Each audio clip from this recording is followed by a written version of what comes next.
Film ini menceritakan tentang seorang wanita bernama Yeon Ji-woo yang harus tinggal sendirian dan dibully di sekolahnya karena ayahnya menjadi buronan polisi untuk kasus narkoba. Suatu waktu, Ji-woo menerima telepon dari ayahnya yang memberikan ucapan selamat ulang tahun untuknya. Karena sudah tidak bisa menahan diri, saat itu juga Ji-woo mengungkapkan kekesalannya. Ji-woo marah kenapa ayahnya harus melakukan pekerjaan berbahaya yang membuat hidupnya menjadi sulit. Ia pun meminta ayahnya tidak usah kembali ke hidupnya karena ia akan menganggap ayahnya sudah mati. Perkataan Ji-woo itu membuat ayahnya yang sudah beberapa tahun tidak kembali ke rumah nekat masuk ke apartemennya lagi untuk menemui Ji-woo. Ayah Ji-woo menerobos penjagaan polisi dan mencoba membuka pintu apartemennya. Tapi tiba-tiba muncul seseorang yang datang dan menembak ayah Ji-woo. Saat mendengar suara tembakan dan melihat dari lubang pintu kalau ayahnya terluka, Ji-woo mencoba membuka pintu tapi ditahan oleh ayahnya. Ji-woo berteriak histeris melihat ayahnya telah meninggal. Ji-woo di rumah duka. Ia bertemu kelompok organisasi tempat ayahnya bergabung yang saat itu datang untuk melayat. Ji-woo bertanya kenapa mereka harus melibatkan ayahnya di kejahatan organisasi mereka. Ji-woo juga mencari tahu siapa yang membunuh ayahnya. Bos organisasi yang bernama Choi Mujin itu hanya katakan kalau ayah Ji-woo yang mereka kenal bernama Dong-hun adalah teman dan saudara yang paling dipercayanya. Setelah mengatakan hal itu, mereka pun pergi. Ji-woo diizinkan melihat mayat ayahnya untuk kali terakhir. Ia kembali teringat impiannya bersama ayahnya yang akan tinggal di tepi pantai suatu saat nanti. Ji-woo menangis karena impian itu sudah tidak mungkin mereka wujudkan bersama. Ji-woo mengamuk di kantor polisi saat tahu polisi menghentikan penyelidikan pada kasus pembunuhan ayahnya karena tidak ada saksi dan bukti senjata pembunuhannya. Ji-woo pun ke tempat geng narkoba dan meminta Mujin menangkap pelaku pembunuhan ayahnya. Mujin bertanya, apa yang akan dilakukan Ji-woo kalau menemukan pembunuhnya? Ji-woo katakan ia akan membunuh sendiri orang itu. Mujin memberikan pisau pada Ji-woo dan meminta Ji-woo menusuk Mujin. Ji-woo ketakutan. Mujin pun mengusir Ji-woo karena meragukan niatan Ji-woo itu. Karena merasa tidak ada yang akan membantunya, Ji-woo pun berusaha sendiri. Ia menyebarkan pamflet pelaku yang terlihat samar di rekaman CCTV dengan imbalan sejumlah uang. Seseorang kemudian menghubunginya. Orang itu mengaku tahu tentang orang yang dicari Ji-woo dan meminta Ji-woo ke suatu tempat dengan uang imbalannya. Tapi ternyata orang yang menghubunginya itu hanya berniat untuk mengerjainya saja. Setelah mengambil uang Ji-woo, mereka memukul dan membawa Ji-woo. Mujin kemudian muncul menyelamatkan Ji-woo. Mujin menasihati Ji-woo untuk tidak membahayakan dirinya sendiri dan berhenti untuk mencari pembunuh ayahnya. Tapi Ji-woo bersikeras harus menemukan pelakunya karena merasa bersalah. Ji-woo tahu karena perkataan terakhirnya di telepon itulah yang membuat ayahnya nekat menemuinya sampai akhirnya terbunuh. Ji-woo berjanji akan melakukan apapun untuk bisa menemukan pembunuh ayahnya. Mujin membawa Ji-woo ke tempat latihan bela diri untuk para anggotanya. Saat itu hanya ada seorang anggota yang bernama Do Gang-jae yang bersikap baik pada Ji-woo. Gang-jae memberitahu tugas Ji-woo dan tujuan semua anggota adalah menjadi anggota resmi organisasi jika mereka berhasil menjadi anggota paling kuat selama dilatih. Di tempat itu, Ji-woo dipandang remeh dan diperlakukan buruk oleh anggota yang lain. Itu membuat Ji-woo mulai bertekad harus segera menjadi kuat. Melihat tekad Ji-woo, Mujin pun melatihnya. Ji-woo terus berlatih secara mandiri sampai tiba waktunya pertandingan untuk para anggota. Mereka harus saling menyerang untuk menjadi yang terkuat. Pertandingan dimulai. Para anggota mulai saling menyerang dengan brutal. Pada akhir pertandingan, Gang-jae diumumkan sebagai pemenangnya. Tapi Mujin kemudian memberitahu kalau ternyata masih ada Ji-woo yang harus dihadapi oleh Gang-jae. Ji-woo dan Gang-jae pun berhadapan. Karena punya ambisi yang kuat menjadi anggota resmi, Gang-jae berusaha keras mengalahkan Ji-woo. Tapi tanpa disangka Ji-woo berhasil mengalahkan Gang-jae dan menjadi pemenangnya. Kekalahannya membuat Gang-jae merasa dipermalukan. Ia pun berubah membenci Ji-woo dan merencanakan untuk melecehkan Ji-woo dengan sebelumnya memberikan obat tidur pada Ji-woo. Saat Ji-woo meminum air itu dan mulai tidak sadarkan diri, Gang-jae dan seorang anggota yang dari awal suka mengganggu Ji-woo masuk ke kamar Ji-woo. Ji-woo berusaha melawan saat diganggu. Saat itu pot abu ayahnya pecah. Jiwo mengambil pecahan keramik pot itu dan balik menyerang. Melihat Jiwo tidak berhasil dilecehkan, Gang Jai marah dan berniat membunuh Jiwo. Jiwo pun menusuk Gang Jai. Saat Gang Jai akan membalas Jiwo, penjaga datang memergoki mereka. Mujin marah kenapa Gang Jai berani mengganggu Jiwo, padahal Gang Jai tahu Mujin sendiri yang membawa Jiwo ke tempat itu.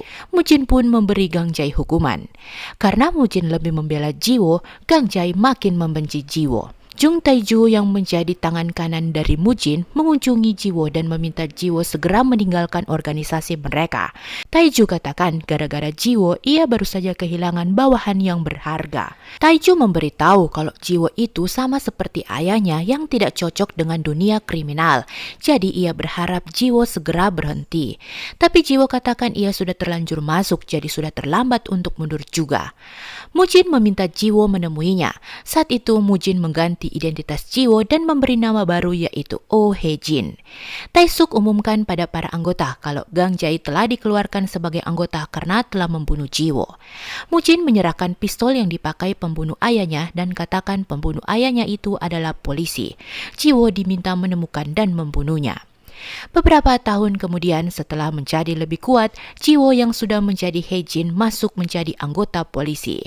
Hye-jin mulai menjalankan tugasnya sebagai polisi di divisi kriminal. Suatu waktu ia dan rekannya berniat melakukan penggerebekan pada seorang tersangka pembunuhan. Di tempat itu Hye-jin menemukan seorang wanita yang sedang sekarat dan menyelamatkannya. Dan di ruangan sebelah ia melihat targetnya sedang melakukan transaksi narkoba. Hye-jin segera melakukan penyerangan dan menangkap tersangka. Tapi rupanya transaksi narkoba yang baru saja dilihatnya itu adalah sebuah rencana jebakan untuk mengungkap bandar narkoba. Seorang polisi bernama Jun Pil-do kesal karena rencana divisi mereka harus gagal karena kemunculan Hye-jin. Mujin dan anak buahnya melakukan penyerangan pada seorang rekan bisnisnya yang diam-diam memproduksi narkoba. Mujin pun membunuhnya. Hye-jin mendaftar ke divisi narkoba lagi. Atasan mereka yang bernama Cha Gi-ho bertanya kenapa Hye-jin begitu niat masuk divisi mereka dan sudah mendaftar beberapa kali. Hye-jin katakan itu karena ia ingin menangkap seseorang. Hye-jin menemui Mujin. Ia laporkan kalau ia baru saja diterima di divisi narkoba. Mujin katakan berarti pertarungan Hye-jin akan segera dimulai. Hye-jin berniat akan segera mencari tahu siapa pemilik pistol yang dipakai untuk membunuh ayahnya dan apa hubungannya dengan Gi-ho. Hye-jin terkenang lagi impian ayahnya yang ingin tinggal di tepi pantai. Seandainya pembunuhnya tidak membunuh ayahnya, barangkali mereka akan hidup seperti itu sekarang. Setelah mendengar cerita dari Hye-jin, Mujin juga menceritakan kalau 10 tahun yang lalu, ayah Hye-jin pernah menyelamatkan nyawanya saat orang-orang akan melakukan penyerangan untuk menjatuhkan organisasinya. Itulah yang membuat mereka kemudian menjadi lebih dekat. Mujin pun memberikan pisaunya untuk Hye-jin. Mujin meminta Hye-jin membunuh pelaku pembunuhan ayahnya dengan pisau itu. Pil-do dan rekannya menginterogasi anak buah bandar narkoba. Mereka meminta ia mengaku siapa bos mereka. Tapi orang itu menolak untuk memberitahu. Ia justru memberikan sebuah informasi soal peredaran narkoba jenis lain yang sedang beredar saat ini yang berupa permen. Pengedarnya bernama Mango. Saat akan meminta orang mencari tahu soal Mango, Pil-do melihat Hye-jin di kantor. Dari Gi-ho, Pil-do pun tahu kalau Hye-jin sekarang adalah rekannya. Mujin memberitahu Taiju kalau Hye-jin sudah berhasil masuk di divisi narkoba. Itu membuat mereka sudah memiliki mata-mata di kepolisian. Pil-do dan Hye-jin melakukan misi pertama mereka. Pil-do meminta Hye-jin masuk sendiri ke suatu tempat dan membawa keluar Mango. Setelah menunggu lama dan Hye-jin belum juga keluar, Pil-do dan rekannya ikut masuk. Di dalam mereka menemukan Hye-jin telah menghajar para anggota dan juga Mango. Mango pun dibawa setelah mereka berhasil menemukan bukti narkoba di tempat itu. Pil-do dan Hye-jin menginterogasi Mango. Mereka bertanya siapa yang mengedarkan obat itu. Tapi Mango takut memberitahu karena menurutnya orang itu sangat kejam. Dan ternyata orang itu adalah Gang Jai. Hye-jin memberitahu Mujin kalau saat ini Mango telah ditangkap dan mereka menemukan ada jenis narkoba baru yang sedang beredar. Hye-jin memeriksa laporan investigasi kasus pembunuhan ayahnya. Ia membaca kalau Tae-su adalah orang terakhir yang ada bersama ayahnya sebelum meninggal dan peluru yang bersarang di tubuh ayahnya berasal dari pistol yang biasanya digunakan oleh anggota polisi. Anggota polisi divisi narkoba berkumpul. Giho memberitahu kalau target operasi mereka malam ini adalah Mujin. Hejin kaget saat mendengar itu. Rombongan polisi mulai bergerak menuju lokasi penggerebekan Mujin yang ada di atas kapal laut. Mereka kemudian menyelinap masuk ke kapal itu. Saat ada di dalam kapal, seseorang menyerang Pildo dan membuat kamera pengintai yang ada di tubuhnya menjadi retak. Hejin melihat Mujin. Hejin bingung bagaimana cara memberitahu Mujin tentang operasi mereka saat itu. Pildo masuk menggerebek, tapi karena kameranya rusak, rekaman kamera tidak bisa secara jelas menangkap keberadaan Mujin di sana. Tiba-tiba terdengar tembakan, lampu padam, lokasi mulai terbakar. Kapal tempat produksi narkoba Mujin pun meledak, tapi Mujin dan Taiju berhasil lolos. Saat memeriksa lokasi lagi, Hejin memanggil Giho dan menunjukkan senjata yang dipakai untuk membunuh ayahnya di sana. Mujin marah karena pabriknya meledak. Mujin meminta Taiju mencari tahu dari mana polisi bisa tahu pabrik mereka. Saat itu Taiju merasa heran kenapa Hejin tidak memberitahu mereka kalau akan ada penggerebekan. Perkataan Taiju membuat Mujin mulai berpikir soal kesetiaan Hejin. Hejin mencoba menghubungi Mujin. Mujin mengabaikan telepon Hejin. Giho memeriksa semua senjata timnya untuk mencari tahu siapa yang menembak saat ada di lokasi penggerebekan yang membuat operasi mereka gagal. Tapi ternyata semua senjata timnya masih penuh terisi dengan peluru. Pildo ikut kesal karena mereka tidak mendapatkan bukti yang kuat untuk menangkap Mujin lagi. Saat minum-minum bersama rekannya, Hejin tahu kalau Giho sangat ingin menangkap Mujin karena Giho pernah kehilangan anggota baru di divisi narkoba mereka gara-gara Mujin. Saat berhasil menghubungi Mujin, Hejin memberitahu kalau penggerebekan mereka itu dadakan jadi ia tidak punya waktu untuk menginfokan Mujin dulu. Hejin pun memberitahu kalau saat ini polisi telah memasang kamera pengintai di beberapa titik di hotel Mujin. Mujin bertanya apa Hejin yang menembak. Hejin mengakuinya, tapi ia katakan ia terpaksa melakukannya untuk meloloskan Mujin. Lagi pula ia memang sudah berniat meninggalkan senjata pembunuh ayahnya di tempat itu untuk memancing Giho. Dari info Hejin, Mujin pun meminta anak buahnya merusak kamera pengintai dari polisi. Giho heran kenapa mereka bisa ketahuan. Ia kemudian melihat semua timnya. Hejin mengikuti Giho ke badan forensik yang berniat memeriksakan pistol yang ditemukannya di lokasi penggerebekan Mujin yang juga menjadi senjata yang dipakai untuk membunuh ayahnya. Kelompok Gang Jai datang ke tempat latihan anggota Mujin. Dengan brutal, Gang Jai membunuh orang-orang di sana. Gang Jai membalas apa yang pernah dilakukan Mujin padanya dengan melukai tangan Taiju. Giho dan timnya diminta datang ke tempat latihan anggota Mujin. Hejin melihat Taiju yang terluka dan keadaan di dalam gedung latihan yang kacau. Mujin yang ternyata ada di hotelnya melihat rekaman CCTV di tempat latihan anggotanya. Mujin bertanya apa kekacauan di tempat itu berarti mereka harus segera bersiap berhadapan dengan polisi sekarang. Pengacara Mujin sarankan mereka diam saja karena Mujin juga tidak mempunyai kaitan langsung dengan tempat latihan itu. Polisi mulai melakukan penyelidikan tentang insiden di tempat latihan itu dan kaitannya dengan Mujin, tapi mereka tidak mendapatkan apapun. Saat ada di kantor polisi, seorang rekan memberikan mereka hasil rekaman CCTV di dekat lokasi, dan Hejin pun tahu kalau penyerangnya adalah Gang Jai. Giho memberitahu timnya kalau Gang Jai itu mantan anggota organisasi Mujin. Ia sempat menghilang 4 tahun, tapi sekarang muncul lagi.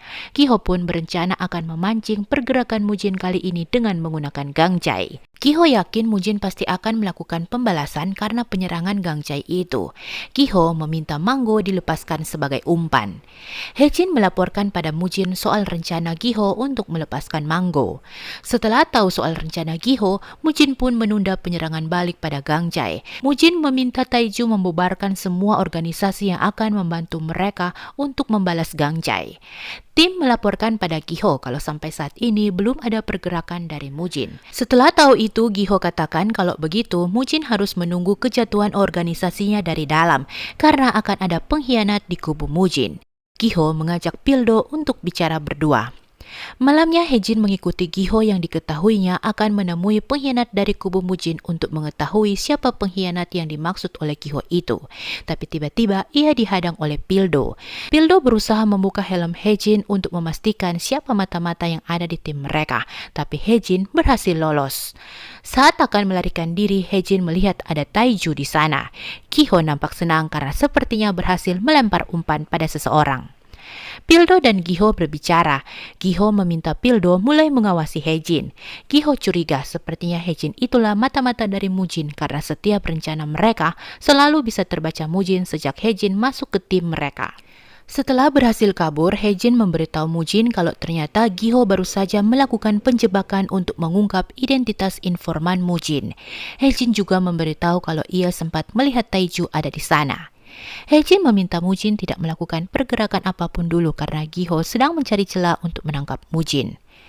Taisu membaca surat kaleng yang diterimanya. Rupanya karena surat kaleng itulah Taisu terlihat ada di lokasi yang sama dengan Giho. Pildo membaca profil Hejin. Hejin mengambil pisau yang diberikan Mujin kepadanya. Ia kemudian ke badan forensik untuk mengambil hasil penyelidikan pada senjata pembunuh ayahnya. Setelah mendapatkan informasi soal nomor seri pistol itu, Hejin ke bagian administrasi untuk mengecek siapa pemilik senjata itu. Hejin memberikan hasil analisa senjata dari badan forensik pada Giho. Senjata itu dikonfirmasi sebagai pistol seorang polisi divisi narkoba atas nama Junsu. Hejin bertanya siapa Junsu itu. Giho katakan Junsu adalah anggota di divisi mereka yang bertugas tidak sampai sebulan, tapi ia telah dibunuh oleh organisasi Mujin. Hejin menemui Mujin dan bertanya apa organisasi Mujin pernah membunuh polisi. Mujin membantah dan meminta Hejin tidak tertipu. Giho sudah lama menargetkannya, jadi saat senjata itu muncul, Giho sepertinya sedang mencari cara untuk menjatuhkan organisasinya. Pildo mengikuti Hejin yang memang sudah dicurigai sebagai mata-mata, tapi rupanya saat itu Hejin sedang sibuk mencari tahu di mana keberadaan Gang Jai. Pildo menemui Hejin. Pildo bertanya kenapa Hejin sibuk sendiri menyelidiki soal Manggo. Hejin berdalih itu karena Manggo punya narkoba tapi tidak diperiksa. Manggo muncul. Mereka pun mengikuti mobil Manggo dan ikut menyelinap masuk ke sebuah bekas pabrik. Di tempat itu mereka melihat Manggo bertemu dengan Gang Jai. Mujin di sebuah kedai. Setelah meminta pemiliknya keluar, ia kemudian menghajar orang-orang yang ada di sana yang ternyata adalah suruhan dari Gang Jai yang sengaja diminta Gang Jai untuk menangkap Mujin. Dari kejauhan Hejin dan Pildo melihat Gang Jai memberikan narkoba pada Manggo dengan cuma-cuma. Hejin curiga kenapa anak buah Gang Jai tidak terlihat di sana. Dan anak buah Gang Jai pun muncul menyerang Hejin dan Pildo dari belakang. Rupanya pertemuan Manggo dan Gang Jai hanyalah sebuah rencana penjebakan Gang Jai untuk menangkap Hejin. Hejin dan Pildo berhadapan dengan anak buah Gang Jai. Setelah sebelumnya melakukan perlawanan, Hejin dan Pildo ditangkap oleh Gang Jai. Selama ini Gang Jai ternyata memang mencari Jiwo untuk membalas dendam dan tidak disangkanya ia menemukan Jiwo di tempat Manggo. Gang Jai mengejek Jiwo yang saat ini bernama Hejin dan menjadi seorang polisi. Gang Jai kesal dengan ekspresi wajah Jiwo yang seperti tidak ada rasa takut seperti dulu. Gang Jai menusuk kaki Jiwo. Mujin menerima telepon Gang Jai ke anak buah Gang Jai yang telah berhasil ditangkapnya. Gang Jai mengirim foto Jiwo yang sudah ada di tangannya saat ini. Gang Jai mengancam Mujin dan meminta Mujin datang ke tempatnya kalau mau menyelamatkan Jiwo. Jiwo meminta Gang Jai melepaskan Pildo, tapi Gang Jai malah hanya terus mengancam untuk menghabisi Jiwo. Gang Jai memasukkan Jiwo dan Pildo ke sebuah mobil rongsokan dan menyalakan alat untuk menghancurkan mobil itu. Jiwo dan Pildo mencoba melepaskan diri. Saat mesin mulai meremukkan mobil itu, borgol Jiwo terbuka. Jiwo berusaha melepaskan Pildo tapi tidak bisa. Mobil Mujin kemudian datang dan menabrak tombol penekan alatnya yang membuat mesinnya berhenti seketika. Mujin kemudian meninggalkan tempat itu setelah mendengar sirene polisi mendekati lokasinya. Jiwo berusaha menolong Pildo yang masih terperangkap di dalam mobilnya. Rombongan polisi juga ikut membantu menyelamatkan mereka. Giho datang ke rumah sakit. Pildo mendesak Giho untuk mengejar Gang Jai karena baru saja membahayakan nyawa Hejin. Giho membentak Pildo karena terlalu peduli pada keselamatan Hejin. Saat itu Pildo tegaskan dia percaya pada Hejin dan tidak meragukan identitasnya sebagai seorang polisi. Tim divisi narkoba mulai bergerak mencari Gang Jai dan menangkap anak buah Gang Jai. Hejin bermimpi buruk. Saat terbangun ia melihat Pildo. Pildo ceritakan ia juga punya adik perempuan yang tewas setelah seorang pengedar narkoba memasukkan pil ke dalam minumannya. Pildo pun menawarkan diri untuk sama-sama menangkap pelaku kejahatan pada orang-orang tersayang mereka. Taiju melaporkan pada Mujin kalau ia sudah menemukan lokasi Jiwo saat ini. Mujin meminta pengacaranya mengatur penerbangan Jiwo dan mencarikan rumah di tepi pantai untuk Jiwo. Mujin kemudian menghubungi Jiwo. Mujin memintanya segera membunuh Giho dan pergi ke luar negeri, tapi Jiwo menolak. Giho meminta timnya yang lain melacak panggilan masuk keluar dari tempat Hejin. Hejin ke kantornya. Saat itu ia bertemu polisi yang sebelumnya membuntutinya selama ayahnya menjadi buronan dan juga polisi yang menolak mengusut pelaku pembunuhan pada ayahnya. Polisi itu melihat nama baru dari Jiwo. Saat Giho bertanya apa mengenal Hejin, polisi itu tidak membocorkan identitas Jiwo sebenarnya. Polisi itu pun masuk ke ruangan Giho. Saat di dalam, Giho mulai bertanya soal keberadaan Jiwo saat ini. Tapi lagi-lagi polisi itu tidak memberitahu yang sebenarnya. Hejin menemui polisi itu. Ia bertanya kenapa tidak membocorkan identitasnya. Polisinya katakan karena sepertinya ada sesuatu yang sedang direncanakan Jiwo dan ia tidak ingin ikut campur karena itu hanya akan merugikannya. Polisi itu memberitahu kalau polisi yang menutup kasus pembunuhan ayah Jiwo 5 tahun yang lalu adalah Giho. Polisi itu kemudian bertemu dengan Mujin. Polisi yang ternyata seorang pemakai itu meminta imbalan narkoba pada Mujin karena sudah bersedia tutup mulut soal Jiwo. Mujin setuju, tapi polisi itu ternyata dibunuh Mujin untuk menghilangkan jejak soal Jiwo. Hejin menemui Manggo. Hejin menuduh Manggo telah memberitahu Gangjai soal keberadaannya. Hejin mengancam akan mengadu pada Mujin kalau Manggo anak buah Gangjai yang menjadi otak penyerangan pada organisasi Mujin. Karena takut, Manggo pun bersedia memberi informasi soal Gangjai pada Hejin. Hejin kemudian memberitahu pada Mujin kalau Gangjai akan kabur dengan kapal. Karena tahu posisinya, Gangjai menghubungi Giho. Ia menawarkan bantuan supaya bisa membuat Mujin tertangkap asalkan Giho mau melepaskannya. Taisu menghentikan Mujin untuk pergi menemui Gangjai. Taisu takut itu jebakan untuk menangkap Mujin karena polisi sedang menunggu pergerakannya. Mujin katakan ia percaya pada Jiwo. Mujin pun pergi. Tim Giho tiba di lokasi. Giho melihat Gangjai. Gangjai menghubungi Giho tapi Giho sengaja tidak mengangkatnya. Rombongan Mujin kemudian muncul juga di sana. Komplotan Gangjai dan komplotan Mujin mulai saling menyerang. Saat Mujin dan Gangjai berhadapan, Giho perintahkan timnya untuk mulai menangkap. Mujin mengejar Gangjai. Mereka berdua terus saling menyerang. Hejin ikut muncul. Saat Mujin berhasil menjatuhkan senjata Gangjai, Gangjai pura-pura telah tersudut. Tapi saat Mujin lengah, Gangjai mengambil pisau di sepatunya dan menusuk Mujin berkali-kali. Hejin menghadang Gangjai dengan pistolnya dan meminta Mujin segera lari supaya tidak tertangkap. Melihat Jiwo berusaha menyelamatkan Mujin, Gangjai mengancam akan memberitahu polisi kalau Hejin itu anak buah Mujin. Saat hampir menangkap Mujin, Giho harus kehilangan Mujin lagi karena Taiju datang membawa Mujin. Gangjai terus membuat Hejin tersudut. Karena merasa Gangjai akan membahayakan posisinya, Hejin pun menembak mati Gangjai. Karena tahu Hejin sedang syok setelah menembak Gangjai, Pildo datang ke apartemen Hejin untuk menemani Hejin. Saat itu Pildo juga bertanya apa Hejin dan Gangjai saling mengenal. Karena saat mereka disekap, ia sempat mendengar perkataan Gangjai yang seperti mengenal Hejin. Hejin ceritakan kalau dulu Gangjai berniat melecehkannya dan itu membuat ia mendapat bekas luka di tangannya.